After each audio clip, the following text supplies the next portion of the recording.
What's up, everyone? Welcome to the video. Today we're going to take a look at how to change the battery in this Buick Cascada remote key fob. This Buick Cascada key fob is going to use replacement battery CR2032, and I'll put a link in the description box of this video to where you can find these replacement batteries if you're in need. So the first thing I'm going to do is grab my key fob and flip the key blade open like that.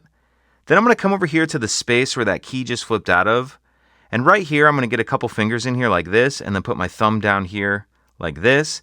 And I'm just going to kind of peel that cover back like that. And then we can see our battery right here. And you may be able to get that battery out with your finger, but what I'm going to do is grab a small flathead screwdriver and just come in here like this, just to help me get it out of that little battery holder.